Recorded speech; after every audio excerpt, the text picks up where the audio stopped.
Hey everyone, Brian Matias here, and I'd like to show you how I'm using ON1 Photo RAW 2018 to create a kind of a dreamy landscape photo. This is the second beta of ON1 Photo RAW 2018, so just keep that in mind. And so let's get started. So I have this beautiful photo here taken at Grand Teton National Park during the autumn season when the colors were starting to pop. But if you look, it's kind of, I mean, it's nice. I've got the kind of making of a really fun photo, but I want to amp it up a little bit. So to start, I'm going to go ahead and click on develop to enter to the develop module. Now, all I want to do initially is just kind of make some quick corrections, like open up the exposure, add a little bit of contrast, dial back the highlights just a little bit. But I also want to make some local adjustments. I really want the trees over here along the horizon to pop a bit more. So what I'm going to do is click on the local adjustment tab. And before I do anything, I'm just going to start by clicking on some of these settings over here, then going to my adjustment brush on the left. Now, all I'm doing is I want to make my strokes, my basic selection. Before I do anything though, I do want to turn on the perfect brush just to make sure that it only paints on the trees themselves. So watch, let's make a little bit larger brush size. And you can see how the trees are getting darker, and that's fine. Again, all I'm doing is kind of creating a selection and adjust the brush size accordingly. We'll get through here and then we're good. So with the selection done over here, I'm going to go and open up the exposure just a little bit. And I'm going to warm up those trees and add some vibrance. So you can see how because I made that selection first, I was able to visualize what was going to be affected, and I can further refine that. Also, you want to make sure though that you get the reflection in the water here. And because we have the perfect brush on, it makes it really easy to kind of only paint in what we want. I'm going to do the same thing here on the left with these trees.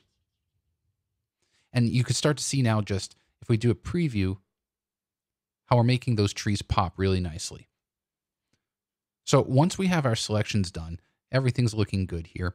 I'm going to go back to the overall settings and I'm going to add just a little bit of structure. And so that takes care of just the general corrections. But now to stylize things, I'm going to click on effects and we're going to start adding filters. The first filter I'm going to add is one of my favorites called dynamic contrast. It adds a really nice bite to the photo. I'm going to change some of these sliders. I'm going to make them all 9 for these 3 sliders, small, medium, large. And then I'm also going to take the overall opacity of that filter and bring it down to about 50%. So what I have here is a really nice kind of contrasty look, especially on the edges, but I don't want it to apply to the sky or to the kind of flat water. So what I'm going to do is click on the mask button. I want to make sure that the perfect brush is selected, and I'm just going to start drawing and removing the effect from the blue sky. I'm not really worried about just how clean the mask is because it's not going to be too noticeable. I just want to make sure that we remove that kind of crispiness from the soft areas of the sky.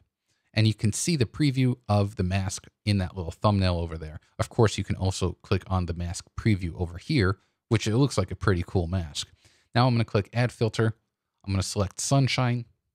And this adds a really nice bright glow to the photo. But I'm going to change the blending mode using the little gear button from normal to soft light.